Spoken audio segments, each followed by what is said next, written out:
Lance Williams, get your initial thoughts on the game? Oh, it was a great contest. They turned up, we turned up, and both teams couldn't have tried harder. It felt like a really gritty performance from both sides, though. You were sitting on the sideline. It was obviously gritty. It was a tough game. Yeah, both teams given everything. I suppose in a close game like that, sliding doors moments that. What's that? I guess in a close game like that, there are sliding doors moments. What did you make of that try in the first half with the obstruction that was pulled back? Well, if that's, you know, if that's where we're going, we're in a fair bit of trouble in the game, because that's a try that'll never be scored again. I mean, the three defender committed to our player who'd run the inside shoulder, which he's supposed to do, and the four defender, you know, ran into him, and then, you know, they said that he obstructed the four defender. The four defender, if that's the case, there'll be no more of those tries scored, because they'll take the four defenders will just run straight into the guy that's going through deliberately, because he knows he's going to get a penalty. You understand what I'm saying? Yeah. You know, he ran on the inside shoulder line, which is a player he's supposed to run on. That player committed to him. You can see all that as he's committing to him. He gets hit. Well, the four defender also runs at him or runs into him, and that's where they reckon the obstruction occurred. Yeah, so it's just crazy. I feel sad for the teams going forward in the next 8 weeks and 4 weeks in the sense that, you know, we can't get it right, and there's someone else going to pay a price for it. I guess we're in a position where the NRL will look at that sort of stuff in the off-season. Do you think? Would you hope that there's some change? Well, that's what I'm saying. That's not going to change, unfortunately, because they can't get it right. They can't. It's pretty clear cut. I don't think anyone that followed rugby league would accept that wasn't a try. Okay, and then the other one, the two points there. I'll just quickly mention that. I said, look, I'm not complaining about the fact we got beaten here, because it was a tough game and could have went either way, and we both played our hearts out. So that's not the problem. But if you watch Jeremy King, you know, the ball gets kicked, he tracks the ball, and then the ball veers and heads for the goal post. He then starts to track it there, and, you know, he's called for running someone off the ball.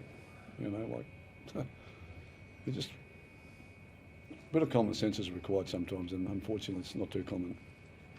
Do you fear for sort of the future of the game? Oh, I don't fear for the future, but I do. I mean, you know, what we've got to understand here is the game has got what they want. They want every team to compete like we all both competed today. They want tight scoreboards. Okay, well, that's fine, but the rules have got to be fair for everybody on both sides, and they can't get their part right.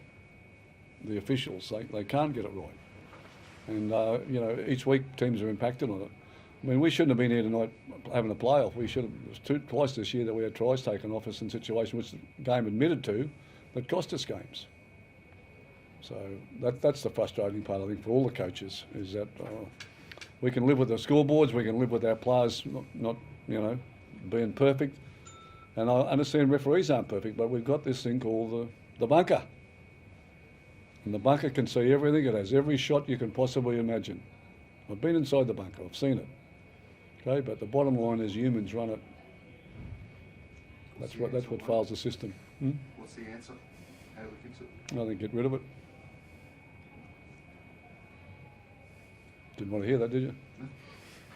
Well, the refs used to get it wrong in the past, but we got on with life, and we didn't analyse it like we're doing today. And, you know, Graham Anderson gets up every second week now to apologise for something that went wrong. But you know, they all know it when they sit there and watch it enough times. It's all on the vision. It's all in the bunker. It's there. Still not getting it right. So anyway, we'll see. Just how much impact did that have, given it was a 0-0 for 30 minutes when you guys were out there to have that one taken off you? Yeah, I think obviously had a huge impact on the game. We score that. We don't know what happens after that. So, like Wayne just touched on, it's harsh for that to be taken off us. You know, Con's run a beautiful inside shoulder line and Trey wrapped around the back. Yeah, Wayne said the rest. You know, they get the penalty, come down the field, get another penalty, and they score a try. That's the impact it has on you. It's huge. They should have been kicking off to us. Jesse, what are your emotions right now? Obviously, the curtain comes down on the career. How are you feeling? Just got a bit of a overwhelming feeling that I let the team and the club down, you know, with that 10-minute sin bin. So Once that goes away, I'll deal with the whole retirement thing. But yeah, sucks going out like that. Wayne, is that fair for Jesse to be feeling that way, like you let the whole team down? Well, that's the psyche of the guy. He doesn't like letting the team down, and he got the sin bin. Okay, so but no one else to blame but himself, and he's not blaming anybody else. He's accepting the responsibility. That's how he feels, and that's how he should feel. Dwayne, when you reflect on your time for the Dolphins, what's your proudest moment? Or No, I'm not in the mood for reflections. What about Jesse's legacy at the club in a few years? I mean, you're both leaving in different circumstances. Can you speak to the impact that he's had in the 2 years? Yeah, well, I think it's part of the reason we played like we played is men like him, his brother, and Kafusi and Mark Nichols. They've been outstanding. They've always led from the front. They've been very brave players. They're in the twilight of their careers. They're not starting their careers, but their efforts are just exceptional each week. And I think he's grown really as a leader in the last 2 years as well. There's a lot more responsibility here than leading a team that's top of the table, or where we come from Melbourne had so much success when we started at the bottom.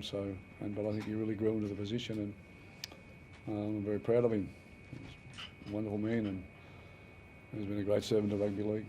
But he's influenced a lot of young men that I've got at the Dolphins on behaviour and how to conduct yourself and all that. Where do you see this club going over the next couple of years, given the building blocks from guys like Well, Jesse I've over got the nothing last but 2 years? praise for the club and the direction it's going in. I think we've done a lot of things right. We're a better team than last year. We only brought 3 players in from last year, and one of them played about 4 games with us, Thomas Flegler. It was a huge buy for us. But no, the club's heading in the right direction. There's a lot of wonderful people work there, great playing staff, good guys. So it's heading in the right direction. Jesse, you've been hard on yourself about the moment tonight, but overall in the 2 years, do you feel like you've helped set this club up for a solid future based on your first 2 years?